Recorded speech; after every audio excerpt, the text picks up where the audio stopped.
I'd like to welcome you guys to this week's report. Today is Thursday, February 22nd. I'd like to wish a belated happy birthday to my dad, who turned 94 on Tuesday. And looking forward to hopefully getting him out fishing the next few months here. He's always raring to go. Have to take him to get his driver's license renewed next week, which is always a bit of a challenge at that age, but I'm going in with an open mind and try not to stress out too much. I also want to say goodbye to my friend Carl, one of my dogs who had to be put down yesterday. He was one of the dogs we rescued pretty late in life, so we only had a few good months with him, but he was nice to have around. And even if you only have a dog for a short time, you don't know how long you're going to have him. It's always worth adopting. So if you're looking for an animal, head over to the pound and pick one. Hopefully get one that nobody else is going to take. So getting back to fishing, we've got really good weather in the forecast for the first time in quite some time. On the weekend, it's going to be nice and sunny. Not a whole lot of wind. Actually, Saturday, it's basically no wind anywhere. Friday, there's a little bit of wind in a couple spots. When I say a little bit, I'm saying probably less than 10 knots. Sunday's the same deal. Outer Islands, outside of Cat, out towards Clemente, you're going to get 10 knots of west wind, but that may back off too. So yeah, anywhere is basically fishable Friday, Saturday. Sunday, I checked the weather again before you head out, because it's a little far out in the forecast. And even Monday looks good. Bad news is not much coverage this week due to rain and weather last weekend wasn't so hot. We're just coming off the last storm, but there are good opportunities to be had. So while I don't have lots to cover, I can tell you what you might expect. And I think we're coming into a full moon cycle here as well, if I'm not mistaken. So that might bode well for sea bass and halibut and things like that. So let's start with the Channel Islands. Like I said, no real coverage up there last week. I'm sure there's boats online fishing the island. You got your chance at halibut, sea bass, calico bass. I think they can still keep whitefish, but I think that's about it for now. I think March 1st they open sheephead back up. But this year we have to wait till April 1st for rockfish to open. The good news is they're getting rid of the Cowcock Conservation Area. So there will be some water open that's been closed for quite a while. And bad news, especially for the guys up north, is they're going to cut the red limit down, I think, to 2 fish. Don't quote me on that, but they're definitely bringing the amount you can keep down. But yeah, it should be good weather over there. Private boaters go over and fish bass. Maybe go fish one of the beaches, get to halibut or a sea bass. Sport boat guys, they're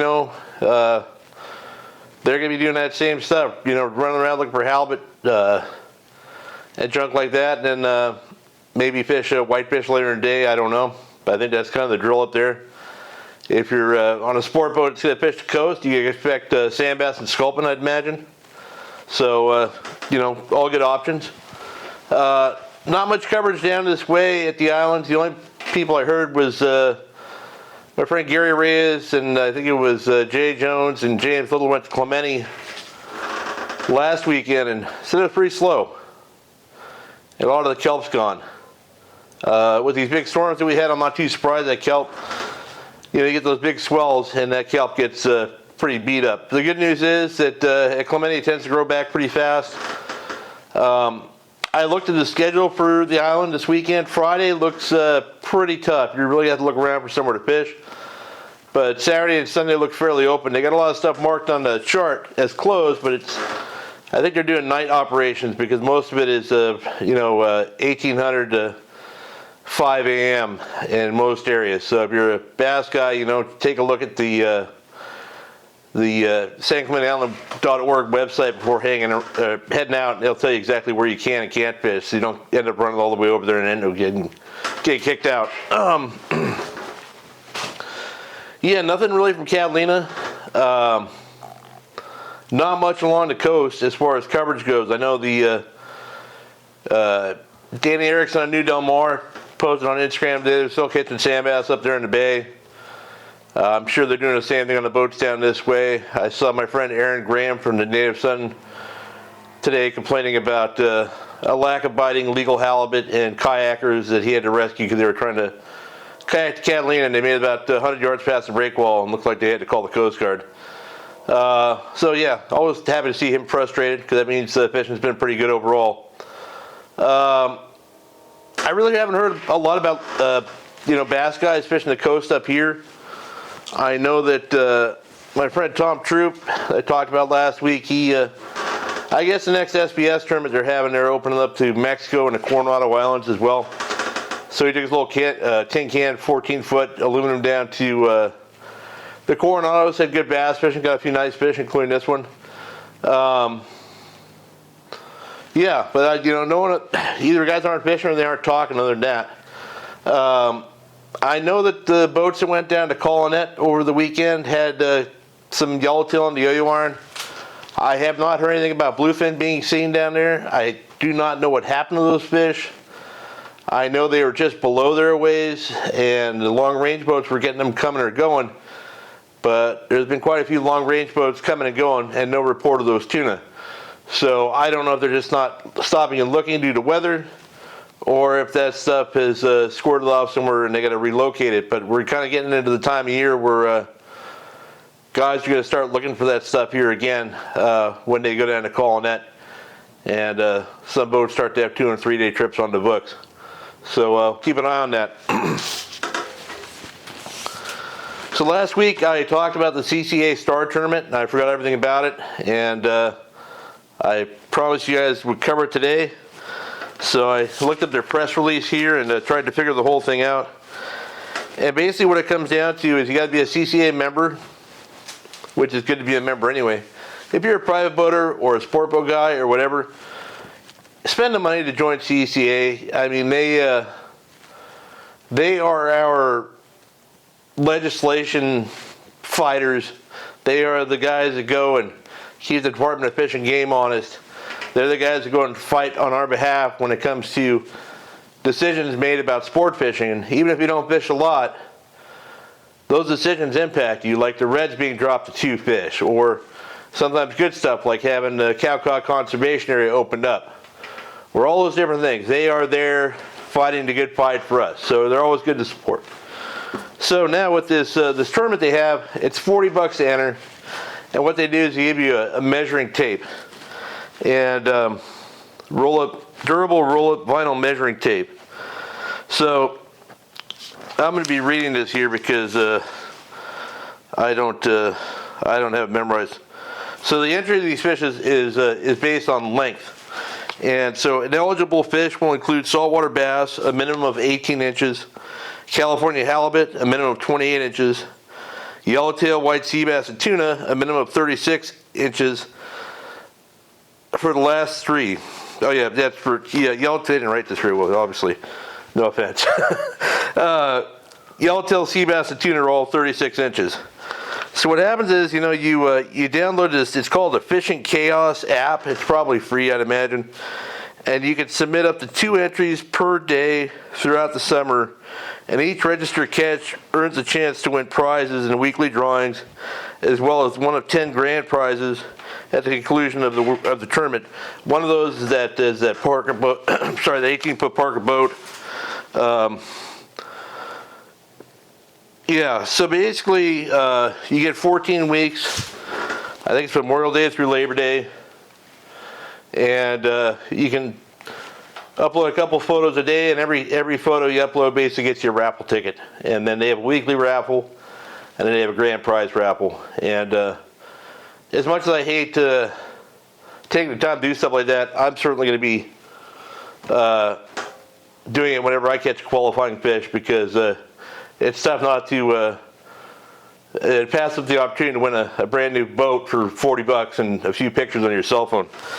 But yeah, great way to support the CCA, who work really hard to support us, and an important thing to be aware of. And I think if you sign up for the show, they got some kind of deals where you get some free product and stuff like that.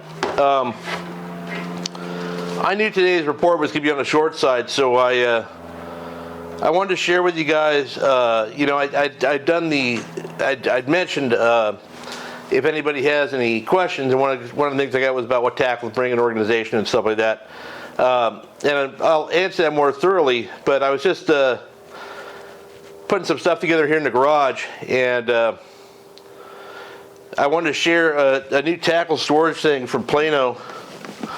I have no idea what they call these. Actually, I do. Hold on. No, I threw away the paper. I'll post it on the thing. This looks like a giant tackle box, right? But what this is a crankbait box, and the way it's designed is that the bait's going vertically to prevent them from getting tangled. And I have one of these just stuffed full of crankbaits. And here I can show you. They have these pegs in here. There you go. Everything's falling out. I knew they would. These pegs in here keep the baits upright. You can see a crankbait right here. And what that does, you can pull it out, keeps from tangling. The thing is, you don't always need that many crankbaits on the boat with you. So what's nice about these boxes, they're big enough that you can put a Rapala subwalker in there. You can put a big Seville stick shad in there. You put a 155 AFCO blue fever hard bait in there. And now, you got a few crankbaits, you got some DD100s, you got all that stuff. These things you can throw a tuna, your big calico bass lures. You can even throw a couple surface iron in there if you want.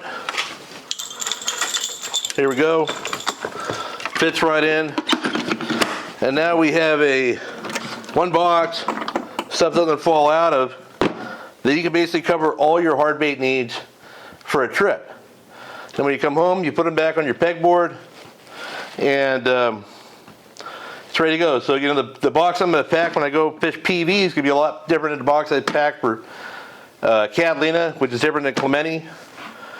And during the summer, I'm going to have some tuna lures in here, my subwalkers, things like that.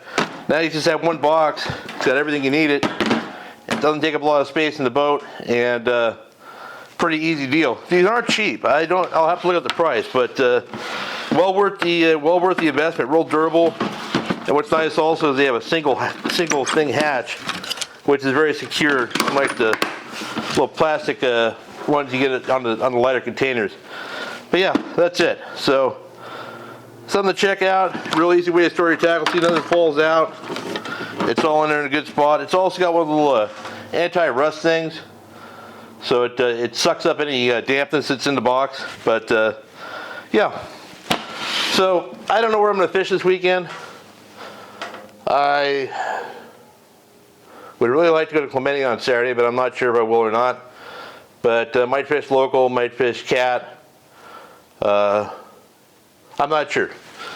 But we'll see how the weekend progresses. But I hope you guys have a great weekend yourselves, and good luck if you fish.